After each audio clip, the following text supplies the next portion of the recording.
सूर्यसूक्त चित्रं देवानामुदगादनीकं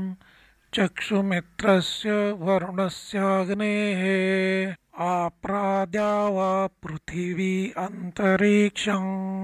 सूर्य आत्मा जगतस्तस्तुषश्च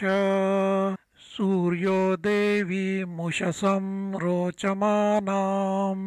मर्त्यो न योषामभेति पश्चात् यत्रा नरो देवयन्तो युगानि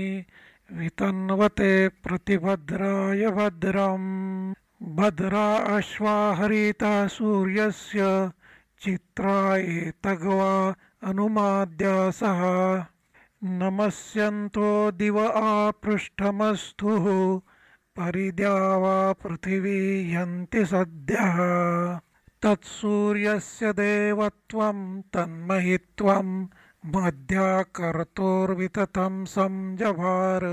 यदेदयुक्तहरितः सदस्थादात् रात्रिवासस्तनुते सिमस्मै तन्मित्रस्य वरुणस्याभिचक्षे सूर्यो रूपं कृणुते द्योरुपस्थे अनन्तमन्यद् पाजः कृष्णमन्यद्धरितः सम्भरन्ति अद्या देवा उदिता सूर्यस्य निरहंसः पिप्रुता निरवद्यात् तन्नो मित्रो वरुणो मामहन्ताम् अदितिः सिन्धुः पृथिवी उत द्यौः।